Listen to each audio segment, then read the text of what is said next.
नमस्कार दोस्तों, स्वागत है आपका ए टू जेड स्टोरीज अद्भुत ऑफिशियल पर। साधु संत फकीर गुरु रहबरों की सदा ही जय जयकार। रेवन नाथ सिद्धि में गलती करके, क्योंकि गुरु के बिना गलती हो जाती है, तो गुरु दत्तात्रेय जी के वो वापस भेजने खेत पर गया। गुरु दत्तात्रेय जी उसे योग्य जानकर एक सिद्धि देकर रास्ते पर लाए। रेवन नाथ खेत पर गया और कार्य समाप्त होने पर मंत्र प्रयोग कर नाचने लगे। तब सिद्धि स्वयं उनके सम्मुख आकर खड़ी हो गई और पूछने लगी, तुमने मुझे किस लिए याद किया है?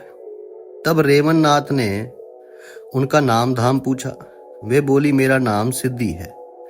गुरु दत्तात्रेय जी ने जब तुम्हें ज्ञान दिया था और ये बताया था कि सिद्धि स्वयं तुम्हारे सामने आकर खड़ी हो सकती है और तुम जो काम भी उससे करने को कहोगे वे क्षण भर में पूरा हो सकता है।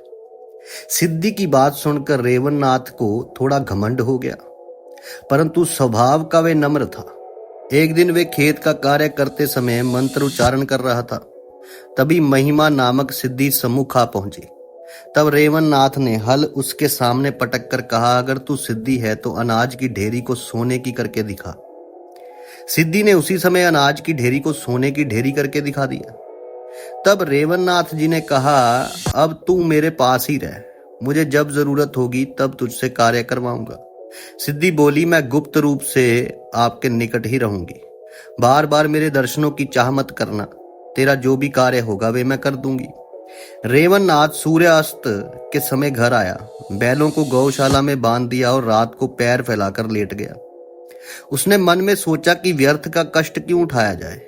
दूसरे दिन वे खेत पर नहीं गया तो उसके पिता ने पूछा कि आज तू खेत पर क्यों नहीं गया? वे बोला, रात दिन मेहनत करके खपने से क्या लाभ।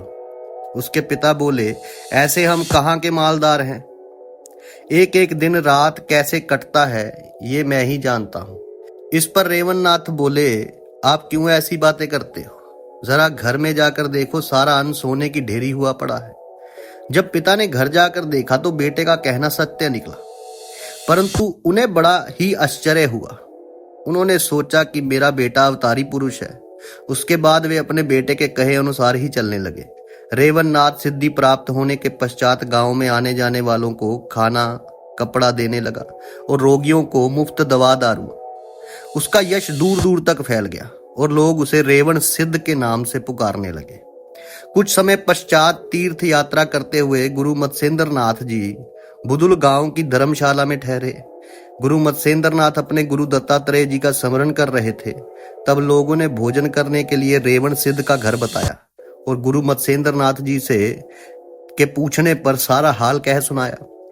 गुरु मत्स्येंद्र नाथ जी तुरंत जान गए कि ये चम्स नारायण का अवतार है।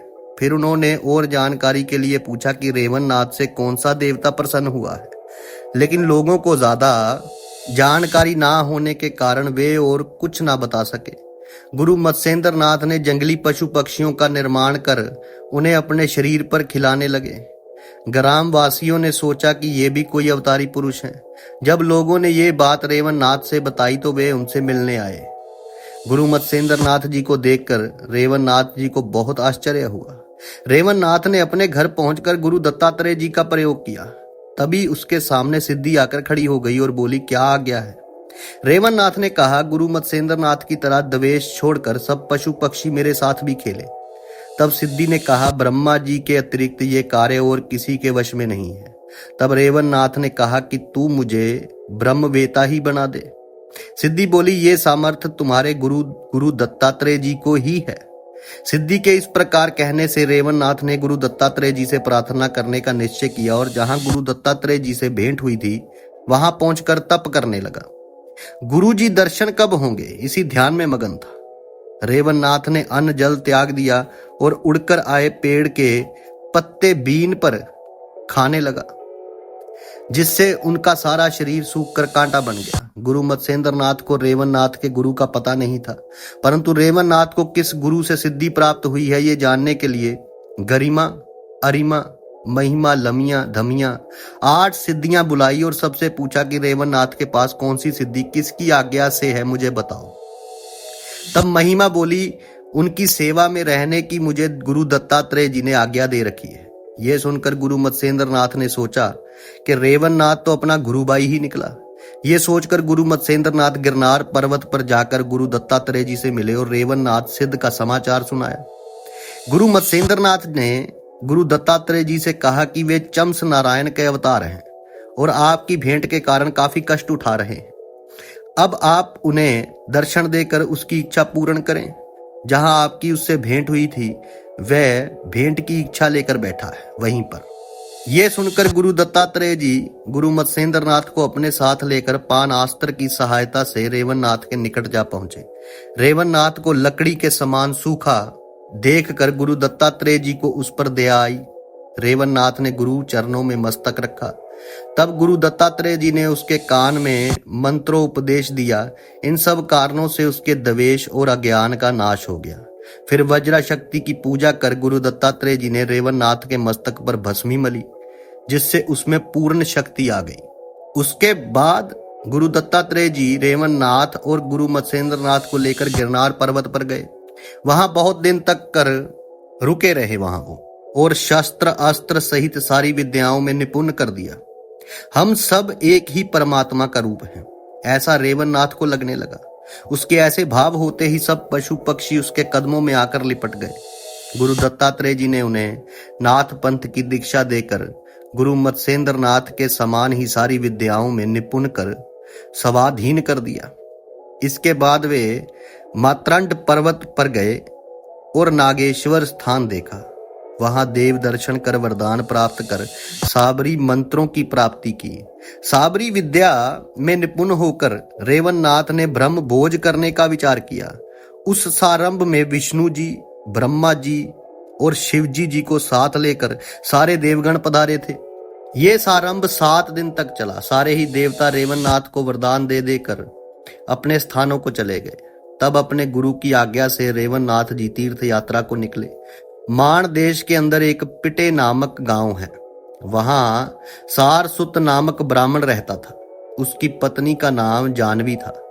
दोनों का आपस में बहुत प्रेम था, परंतु उनके बालक जन्म के 7-8 दिन बाद ही मर जाया करते थे। उनका 7वां बच्चा 10 साल तक जिंदा रहा। तब ब्राह्मण का भय जाता रहा। उसने अपनी खुशी से बिरादरी भोज किया। 5-7 प्रकार के उत्तम पकवान बनाने की उसने व्यवस्था की। तभी उस गांव में रेवन नाथ जी पधारे और भिक्षा मांगते हुए सारसुत ब्राह्मण के घर पहुंचे। ब्राह्मण ने उनके मुख का तेज देखकर जाना कि ये कोई महापुरुष है। तब ब्राह्मण ने उनके चरण छूकर विनती की, मेरी इच्छा है आप भोजन जीम कर ही जाएं। ब्राह्मण के आग्रह करने पर रेवन नाथ जी ने उसकी प्रार्थना स्वीकार कर ली और ब्राह्मण से कहा कि हम छोटी जाति के हैं और आप बड़ी जाति के हैं, इसलिए आपको हमारे चरण पकड़ना शोभा नहीं देता। तब ब्राह्मण ने कहा, संत से बड़ी जाति परमात्मा की भी नहीं होती। त्यागी सज्जन तो भाव के भूखे होते हैं। वही शुद्ध भाव मुझे आप में दिख रहा है। वे ब्राह्मण रेवन नाथ जी को अपने घर ले गया और सेवा भाव कर आग्रह पूर्वक संत को जिमाया। फिर उनसे रात्रि को ठहरने की प्रार्थना की। तब रेवन नाथ जी ब्राह्मण का प्रेम देखकर रात्रि को उसी के घर ठहर गए। ब्राह्मण ने स्वयं रेवन नाथ जी के चरण दबाए। आधी रात बीत जाने के बाद ब्राह्मण ने जिस बालक के प्राण बचे रहने की खुशी में भोज करवाया था उसके प्राण निकल गए। तब ब्राह्मण की पत्नी ने चीख चीख कर रोना शुरू कर दिया। तब ब्राह्मण बोला, भाग्य के आगे किसी का बस नहीं चलता। पूर्व जन्म के पापों का दंड मिलने दो। मैं आकर क्या कर लूंगा? मेरे उठने से संत की नींद अवश्य खुल जाएगी, जिससे अधिक पाप लगेगा। यमदूत तो प्राण ले ही गए हैं, शरीर को पड़ा रहने दो, सुबह देखा जाएगा। बेटा मर गया और पति संत के चरण दबाने में मगन है। ब्राह्मणी जोर जोर से रोने लगी। दिन निकलते ही ब्रह्म मुहूर्त में रेवन नाथ जी की आंख खुली तो उनके कानों में रोने की आवाज आई। ब्राह्मण बोला, मेरा बेटा मर गया है और मेरी पत्नी रो रही है। तब रेवन नाथ जी ने बच्चे को जाकर देखा, वे मरा पड़ा था। तब ब्राह्मण ने अपने सारे बच्चों के मरने की कथा सुनाई। ऐसी दुखद घटना सुनकर रेवन नाथ जी का कलेजा हिल गया और वे क्रोध में भरकर बोले, मेरे यहाँ होते हुए यम के दूतों की ये मजाल, वे बालक के प्राण निकाल कर ले गए। अब मुझे यमराज की खबर लेनी पड़ेगी। तब ब्राह्मण बोला, यमराज 6 बालक पहले ही छीन चुका है, ये 7वां बालक था। हम भाग्यहीनों के भाग्य की किसी को खबर नहीं, हमारा तो जन्म ही बिगड़ गया। तब क्रोध में भरकर रेवन्नाथ जी ने कहा, तुम सिर्फ 3 दिन तक अपने पुत्र के शरीर को संभाल कर रखो और खराब होने से बचाओ। अब मैं यमपुरी जाकर 3 दिन के अंदर तुम्हारे 7 पुत्र वापस लेकर ही लौटूंगा। ब्राह्मण से ये कहकर रेवन्नाथ जी ने अमर नामक भस्मी लड़के के शरीर पर मली और स्वयं यात्रा अस्त्र द्वारा यमपुरी जा पहुंचे। रेवन्नाथ को देखते ही यम अपने सिंहासन से उठकर खड़े हो गए और पूजा अर्चना कर नम्र वाणी में बोले, नाथ जी कैसे कृपा करी। उस वक्त रेवन्नाथ जी बोले, यमराज, ब्राह्मण के घर में मेरे होते हुए तुम उसके बालक को यहाँ कैसे लेकर आए हो? अब तुम उसके 7 पुत्र वापस करने की कृपा करो। अगर तुमने तुरंत ऐसा ना किया तो मैं तुम्हारी यमपुरी जलाकर भस्म कर दूंगा। यमराज ने सोचा कि यह खतरा खुद ना मोल लेकर रेवन्नाथ जी को कैलाश पर्वत पर भेज देना चाहिए। तब यम ने हाथ जोड़कर कहा, यह कार्य मेरे अधिकार से बाहर है। ये सब कार्य ब्रह्मा, विष्णु जी और भोलेनाथ के सुपुर्द है। इसलिए सीधे कैलाश पर्वत पर चले जाओ, वहां आपका कार्य अवश्य हो जाएगा। रेवन्नाथ जी बोले, तुम कहते तो कैलाश को ही चला जाता। यमराज से इतना कहकर रेवन्नाथ जी कैलाश पर्वत पर जा पहुंचे। शिव गणों ने उन्हें रोककर कहा, आप कौन हैं और यहाँ किस लिए आए हैं? रेवन्नाथ जी ने कहा, मेरा नाम रेवन्नाथ है और मैं शिवजी महाराज से मिलने आया हूँ। यहाँ एक ब्राह्मण कुमार को चुरा कर लाया गया है, इसलिए चोर को दंड देकर लड़के को वापस ले जाऊंगा। यह सुनकर शिवगणों को क्रोध आ गया और वे गुस्से में भरकर बोले, तुम किसी गंधर्व के शिष्य मालूम पड़ते हो। यह सुनकर रेवन्नाथ जी को भी क्रोध आया और उन्होंने कहा, तुम मेरे गुरु को गंधर्व कहते हो, लेकिन तुम अवश्य गंधर्वों की तरह वनों में भटकोगे। ऐसा कहकर रेवन्नाथ जी ने सर्पशास्त्र फेंका। किसी वजह से सारे द्वारपाल और 13,000 शिवगण जमीन पर आ चिपक गए। अब वे सब वहां मुर्गा बनकर खड़े थे। शिवगणों की ऐसी दशा देख सारे कैलाशवासी घबरा गए और दूसरे द्वारपाल भेजकर शिवजी महाराज को सारा वृतांत बताया। तब शिवजी ने अष्ट भैरवों के साथ हजारों गणों को वहां भेजा। रेवन्नाथ ने सब शास्त्र से उन गणों को वही हालत की जो पहले वालों की हुई थी, लेकिन भैरव ने धनुष हाथ में लेकर रेवन्नाथ जी पर वातास्त्र, अग्नियास्त्र, नागास्त्र की योजना बना बाण छोड़े। तब रेवन्नाथ जी ने पर्वतास्त्र की योजना से बाण छोड़े।